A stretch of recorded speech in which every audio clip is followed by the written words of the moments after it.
At exactly 11:02 a.m. on April 9, 1944, Lieutenant Colonel David Schilling rolled his P-47 Thunderbolt into a hard left bank over German-occupied France and watched his entire fighter group vanish into a dense wall of cloud 2,000 feet below him. In seconds, they were gone. No radio contact, no visual reference, no formation, just sky, cloud, and silence. Schilling was 25 years old. He had already flown 52 combat missions. He had shot down 6 German aircraft. He was one of the most experienced fighter leaders in the 8th Air Force. And now he was alone. He glanced to his right. 500 yards away, his wingman held position, a single dark silhouette against the pale sky. One other P-47. One other pilot waiting for orders. Ahead, 3 miles in front of them, 30 to 35 German fighters climbed rapidly toward an American bomber formation. 2 American fighters. 35 German interceptors. The arithmetic was simple. The decision was not. 3 months earlier, Schilling's squadron mates had laughed at the pistol he carried in his shoulder holster. It had started as a standard M1911 Colt. 45, but Schilling had never been satisfied with standard.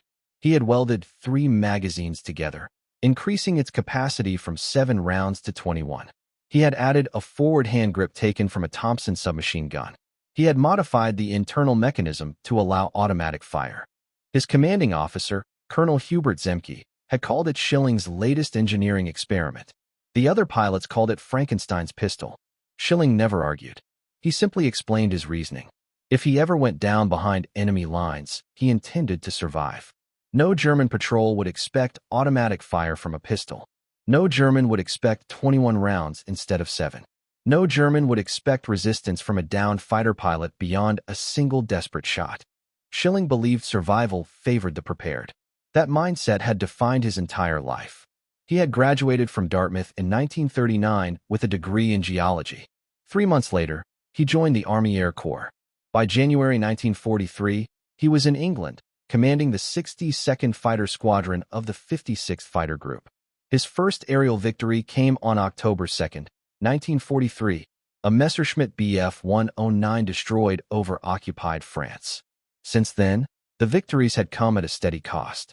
The 56th Fighter Group flew the P-47 Thunderbolt, 7 tons of American engineering powered by a Pratt & Whitney radial engine and armed with 8 .50 caliber machine guns. It was heavily armored, brutally powerful, and capable of absorbing punishment that would destroy lighter aircraft. But the German pilots were veterans. They flew Focke-Wulf 190s and Messerschmitt 109s, fast, agile fighters flown by men with hundreds of combat hours. They attacked in coordinated formations. They hunted bombers like wolves.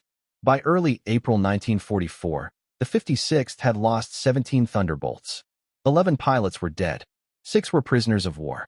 On March 27th, their first ace, Major Walker Mahurin, had been shot down over France. He survived and escaped capture, but his loss had shaken the group. Every mission over Europe was a contest between endurance and survival. Bomber formations depended on their escorts. Without protection, German fighters could tear through a bomber formation in minutes. A single B-17 Flying Fortress could absorb extraordinary damage, but 6 German fighters firing simultaneously could destroy it in seconds. The Thunderbolts existed to prevent that, to intercept, to disrupt, to protect. But now, on April 9th, the clouds had shattered Schilling's formation. Radio discipline had collapsed. Units were scattered across miles of sky. And ahead of him, 35 German fighters climbed toward unprotected American bombers. He checked his instruments. Airspeed, 320 miles per hour. Altitude, 22,000 feet. Below him, the German formation climbed through 18,000 feet. His wingman remained steady, waiting, trusting him. Inside Schilling's cockpit, everything was ready. 8 .50 caliber machine guns, 400 rounds per gun. And somewhere behind his shoulder, secured in leather, a modified pistol built for a different kind of war. He armed the guns. He pushed the throttle forward. The Thunderbolt surged. He rolled into a dive. He was diving toward 35 German fighters with 2 aircraft. The German pilots spotted them as Schilling dropped through 19,000 feet. He counted them as he descended. 18 Messerschmitt 109s in the lead element. 17 Focke-Wulf 190s behind them. A standard Luftwaffe interception pattern. The 109s would engage escort fighters. The 190s would strike the bombers. Schilling aimed directly at the lead Messerschmitt. Standard fighter doctrine warned against head-on attacks. The closing speed was too high, reaction time too short, the margin for error almost non-existent. But doctrine assumed you had numbers. Schilling had time. 30 seconds. He opened fire at 800 yards. 50 caliber machine guns erupted. Tracer rounds streaked through the air. The German formation reacted instantly. The lead fighter broke left. 2 more rolled right. The formation scattered. That was enough. Their attack was disrupted. The Germans would have to fight. For Messerschmitts peeled away and came for him. 6 more turned toward his wingman. The rest continued toward the bombers. Schilling rolled inverted and dove. The Thunderbolt accelerated faster than the German fighters could match. He dropped 4,000 feet in 12 seconds, then pulled hard into level flight. 6 GS pressed him into the seat. His vision narrowed. The world faded at the edges. But the aircraft held. 1 Messerschmitt stayed with him. The German pilot was experienced. He stayed on Schilling's tail. Opened fire at 600 yards. 20mm cannon shells detonated around the Thunderbolt. Schilling broke right. The German overshot. For 3 seconds, the enemy aircraft was directly in front of him. Perfect position. Schilling fired. All 8 guns erupted simultaneously. The Messerschmitt's engine exploded. Black smoke poured from its cowling. The canopy separated. The German pilot bailed out at 14,000 feet. 1 enemy destroyed. Then Schilling's cockpit exploded. Fragments from the disintegrating German fighter slammed into his Thunderbolt at closing speed. Metal tore through his windscreen. Something struck the wing. The aircraft shuddered violently. Oil pressure dropped. Engine temperature climbed. His engine was dying. Another German fighter closed behind him. Schilling climbed into the clouds. His engine ran rough. Temperature rising past limits. He had minutes left. The radio crackled. His wingman. Under attack. Schilling turned back toward the fight. His engine burning itself to death. He didn't hesitate. He pushed forward. Because his wingman was alone. And that was unacceptable. David Schilling was never content with standard equipment. While other pilots flew their Thunderbolts exactly as issued, Schilling spent his nights in maintenance hangars and briefing rooms, modifying, experimenting, improving anything he believed could increase survival by even a fraction. He redesigned gun sight calibration procedures to improve targeting accuracy during high-speed dives. He experimented with different ammunition loading sequences to reduce the probability of weapon jams. He worked with ground crews to adjust external fuel tank configurations, extending operational range. Other pilots joked about it. They called him the Gadget Man. Colonel Zemke would shake his head and say, half amused, half impressed, that David was always working on some engineering trick. But those tricks worked. Schilling's fuel tank modifications extended the operational range of the P-47 by 40 miles. His revised ammunition loading methods reduced gun failures by 15%. In combat, 15% was everything. 15% fewer gun jams meant 15% more German fighters destroyed before they could reach American bombers. 15% more American pilots returned home alive. On August 12, 1944, Zemke transferred to command another fighter group. At 25 years old, Lieutenant Colonel David Schilling assumed command of the 56th Fighter Group. 120 pilots. 75 Thunderbolts. One of the most lethal fighter units in Europe. Less than 2 months later, on October 1, 1944, Schilling was promoted again. Full Colonel. 25 years, 9 months old.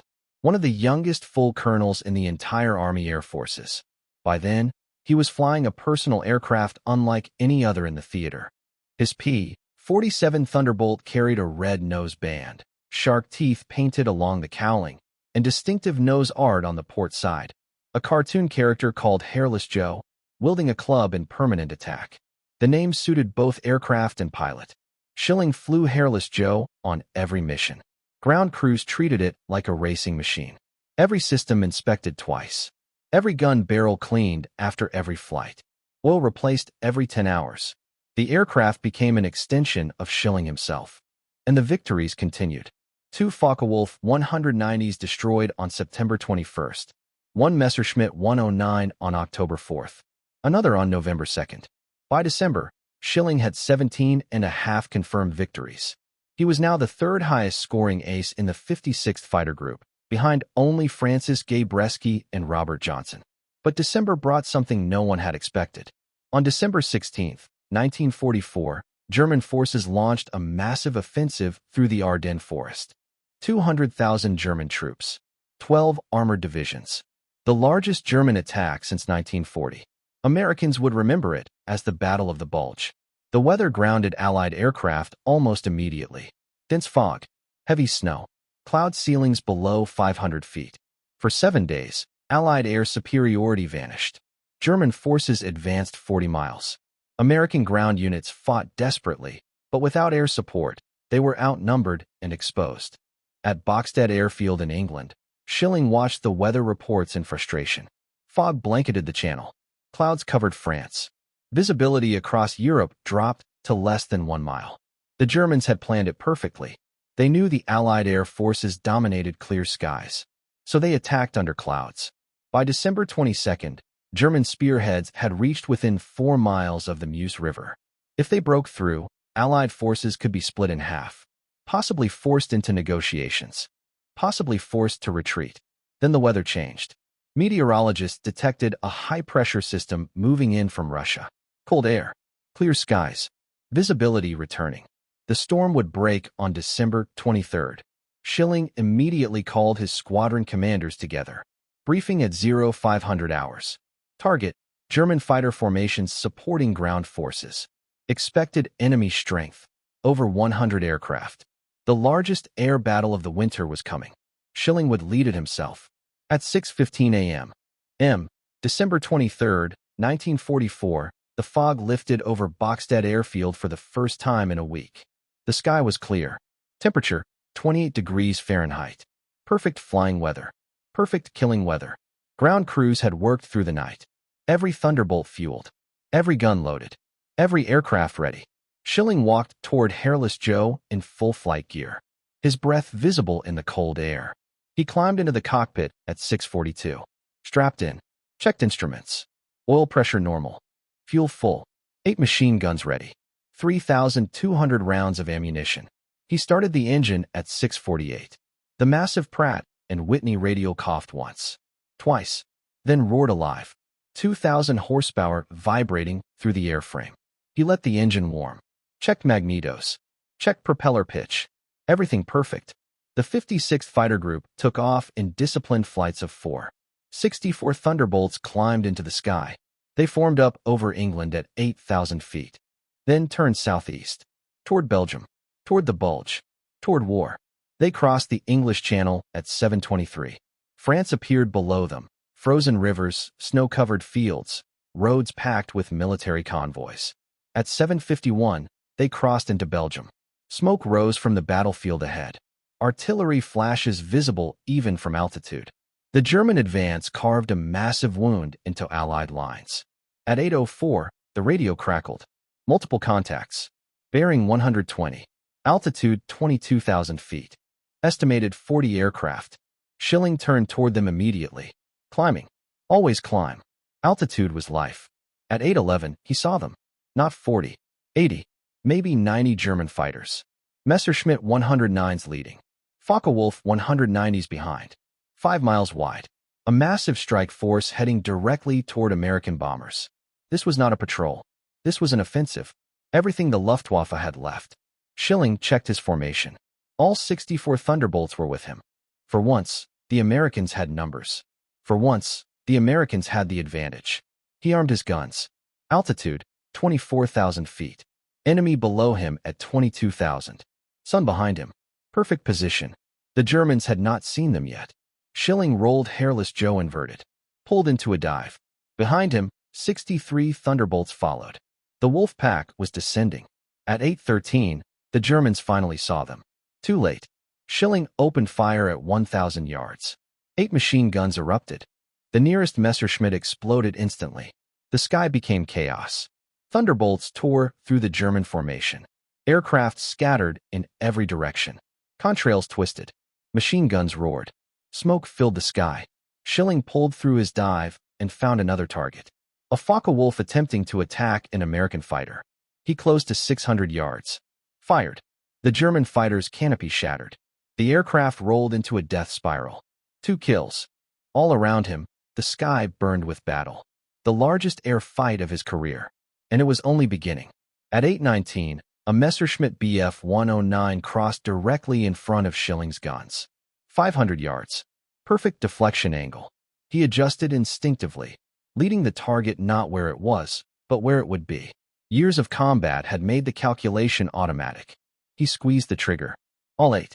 50 caliber machine guns erupted simultaneously. The Thunderbolt vibrated under the recoil as streams of armor-piercing rounds tore through the German fighter's engine cowling.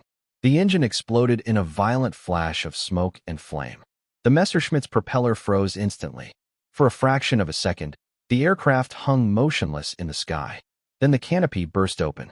The German pilot bailed out, his parachute blossoming at 18,000 feet. 3 kills. Schilling didn't watch him descend. He was already searching for the next threat. His mind tracked everything at once. Enemy positions, friendly aircraft, altitude, airspeed, fuel, ammunition. He estimated he had fired roughly 900 rounds. 2,300 remained. Enough for 6 more engagements. At his 2 o'clock high, a Focke-Wulf 190 appeared, diving toward a damaged Thunderbolt below. Schilling reacted instantly. He pulled back hard on the stick. Hairless Joe climbed 1,000 feet in 8 seconds. He rolled inverted and dove directly behind the German fighter. The Focke-Wulf pilot was focused entirely on the crippled American aircraft ahead. He never saw Schilling descending behind him. Never saw the Thunderbolt's guns align. Never saw the tracers until they were already striking his fuselage. Schilling fired. The burst lasted 3 seconds. Rounds slammed into the aircraft just behind the cockpit. The Focke-Wulf disintegrated instantly. The forward section continued flying for a moment before tumbling away.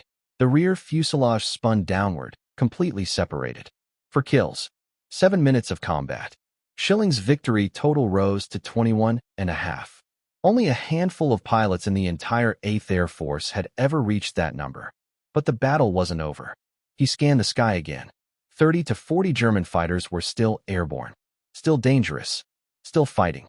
His radio crackled with urgent reports. Another massive dogfight was underway 5 miles southwest. Dozens more aircraft engaged. This was not a single battle. This was a sky-wide war. Schilling checked his fuel. Half remaining. 20 minutes of combat time at most.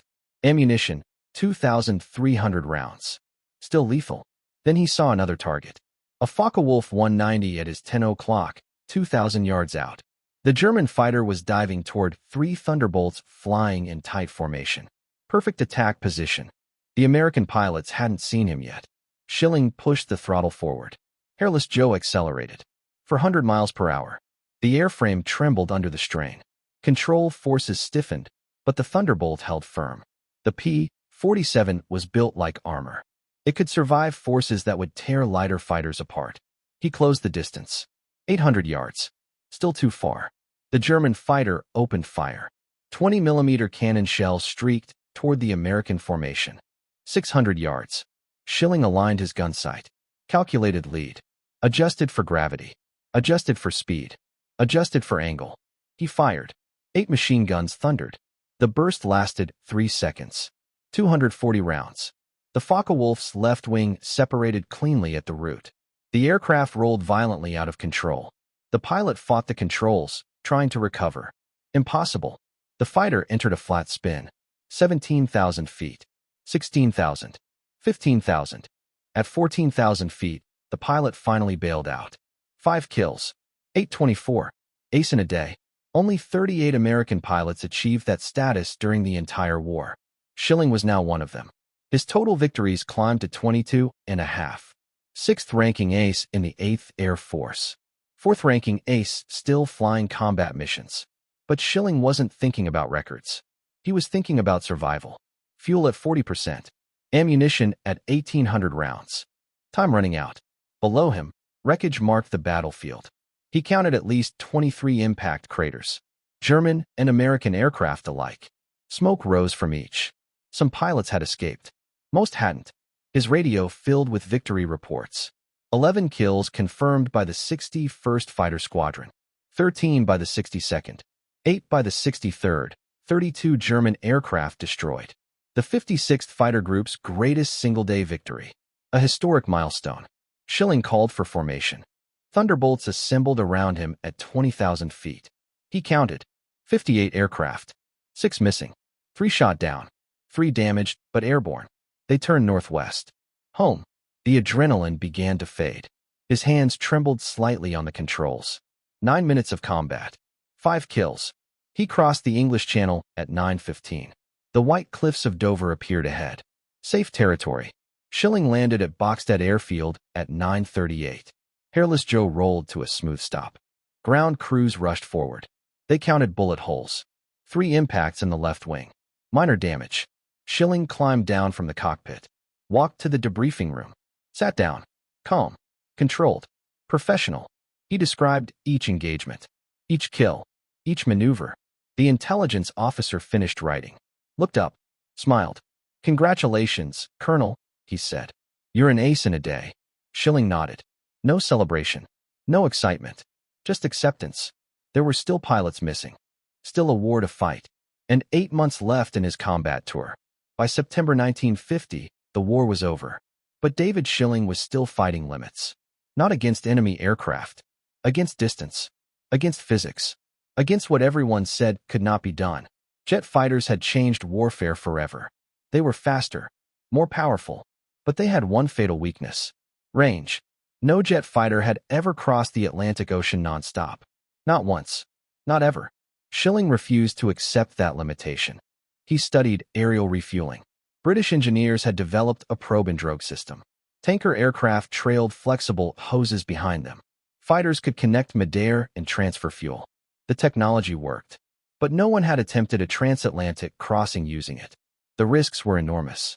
3 refueling points. 3 chances to fail. 3 chances to die over open ocean. Schilling volunteered immediately. On September 22, 1950, he climbed into the cockpit of an F-84E Thunderjet at Royal Air Force Manston. Colonel William Ritchie flew beside him in a second F-84. They lifted off into gray morning skies. 2 jet fighters heading west. Toward history. The first refueling came over Scotland. A Lancaster bomber flew steady at altitude, trailing its fuel hose behind. Schilling guided his Thunderjet forward. Carefully. Precisely. His probe connected cleanly. Fuel began flowing. Thousands of pounds transferred through a narrow metal tube at hundreds of miles per hour. He disconnected. Pulled away. Continued west. First success. The second refueling came over Iceland. A Lincoln bomber served as tanker. Again, Schilling connected perfectly. Fuel transferred smoothly. But Ritchie was not as fortunate. His probe had cracked during the connection. Fuel leaked. He completed the transfer, but the damage was done. The final refueling came over Labrador. A KB-29 Super Fortress tanker waited. Schilling connected again. Flawless. Fuel flowed. He disconnected and accelerated westward. Ritchie attempted the same maneuver. His damaged probe failed. Fuel spilled uselessly into open air. He was alone, running out of fuel. At 12,000 feet, he made the only decision left. He ejected. His parachute opened. He drifted safely to the ground. Search and rescue crews recovered him within hours. Schilling continued alone. Thousands of miles from where he had started. Thousands of miles from where he would land. He flew across Canada. Across forests. Across lakes. Across an entire continent. 10 hours and 8 minutes after leaving England, his Thunderjet descended toward Limestone Air Force Base in Maine. He landed smoothly. Complete success. The first non-stop transatlantic crossing by a jet fighter. History rewritten. He received the Harmon Trophy in 1951, one of aviation's highest honors. But Schilling wasn't finished. In 1952, he led another historic mission. Fox Peter 1, the first non-stop jet fighter crossing of the Pacific Ocean. England to Japan. Again using aerial refueling. Again proving what others believed impossible. His name became synonymous with innovation. With pushing limits. With redefining aviation itself. The Air Force Association created a permanent award in his honor. The David C. Schilling Award. Given annually for extraordinary achievement in flight. But time moves forward. Even for legends. By 1956, Schilling was no longer flying combat missions. He served as Inspector General with Strategic Air Command's 7th Air Division in England. Staff duty. Administrative work. The war was 11 years behind him. He was 37 years old.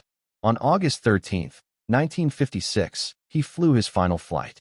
A B-47 Stratojet bomber. Routine. Uneventful. He landed safely. His career complete. The next day, August 14th, he drove his Cadillac Allard sports car toward RAF Lakenheath. It was a perfect summer afternoon. Clear skies. Warm air. The English countryside stretched around him. Stone walls lined the narrow road. He had driven this road dozens of times before. He knew every turn, every curve. As he approached a narrow stone bridge, his cap lifted in the wind. It began to blow away. He reached for it. A reflex. A split second. The car drifted, struck the stone railing. The impact was catastrophic. The vehicle split in half instantly. The front section fell into the stream below. The rear remained on the bridge. David Schilling died instantly. 37 years old. He had survived over 100 combat missions. Survived dogfights against impossible odds. Survived damaged aircraft and deadly skies. Crossed oceans in fragile, early jets. But he could not survive a single moment of distraction. His funeral was held at Arlington National Cemetery. Full military honors. Pilots from the 56th Fighter Group gathered the night before. Men who had fought beside him. Men who owed their lives to his leadership. They remembered the Wolfpack. They remembered Hairless Joe. They remembered the day he attacked 35 German fighters with only one wingman. Francis Gabreski attended.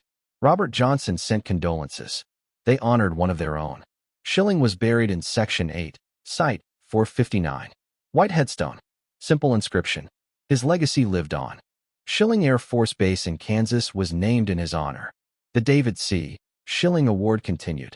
His name entered history, not just as a fighter ace, not just as a pioneer, but as a man who refused limits, who crossed oceans, who attacked impossible odds, who changed aviation forever, and who never stopped flying forward.